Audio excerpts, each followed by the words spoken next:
Wow. That's a great question. I haven't thought about it, but I'll speak for what comes to mind most immediately. About ayahuasca, San Pedro, Iboga. Those are three that come to my Tobacco, mind. you've also Well, certainly in worked with, Mapacho, yeah, sure, yeah. All right, let's start with Mapacho then, because it was the first plant in the canoe, right? Yeah. And I'm so glad they were in the canoe with our primordial ancestors. So yes, I've dieted Mapacho, and we've worked with the same tabaquero, and in the course of plant dietas. And wow, I have such respect for Mapacho.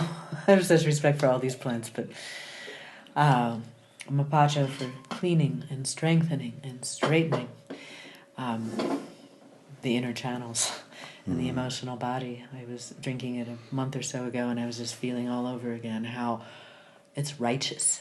The energy of Mapacho is so righteous, right? It just puts you on this earth in your body as a human, no more and no less. It connects you, or it connects me where I need to be connected.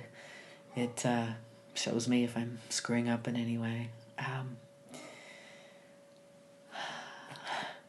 think you have a podcast about Mapacho that's apparently quite eloquent. So, and you have much more experience with it than I do. So, yeah. But so Mapacho just set your feet on the path. I kind of like that, huh?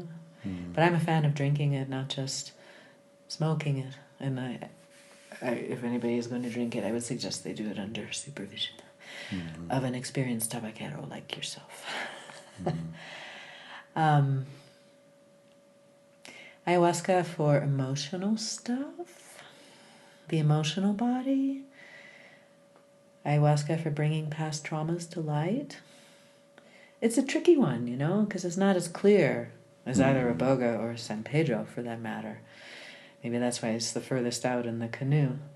And it takes some interpretation, and it takes some perhaps experience or skill to journey through it successfully. I don't know if that's the right word, but without too much confusion or trauma.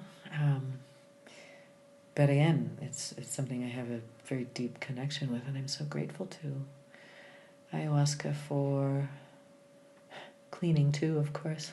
It has the whole purgative component, and sometimes I gather it's drunk in the jungle just for the purge, because it's what people need. San Pedro, Wachuma, which I just connected with a few days ago again for the first time in a long time. Wow.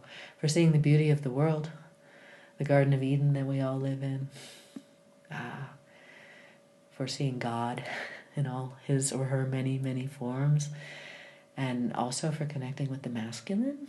For me, I find it a very masculine plant, and the first time I met it, it cleaned out my father, my grandfathers, my whole male lineage all the way back, and I'd never known what it was like to be in a human body with a clean male lineage, but San Pedro, boom, showed me that. So sometimes I recommend to men I know that would be a good plant for them to drink. I mean, for women too, I love it, but something particularly masculine about its strength. And Iboga, because it's so clear, there's nothing like it, and so powerful, and as you said, it gets beyond words. But one thing I really clearly saw in my experiences with Iboga was how it can work with addiction. Because man, it just showed me my stuff like this, relentless, like a dog getting its nose rubbed in its poop. And it would not let up. I had to take it in so deeply, the disgusting aspects of my behavior, and these were not, I'm not addicted to substances or anything. It was a different kind of thing. It was showing me mental patterns that I was trapped in, fear and trauma, basically. But man, is that powerful, and I can totally see how if you have an addiction issue and you come to Iboga, and I don't know about ibogaine, it's a whole different thing, right? It's a chemical, and I'm talking about the plant. But if you were to come to Iboga in an appropriate setting with the right support, that you could develop such disgust for whatever substance abuse you might be doing that you would never, ever want to do that again. Does that resonate for you? That's beautiful, yeah.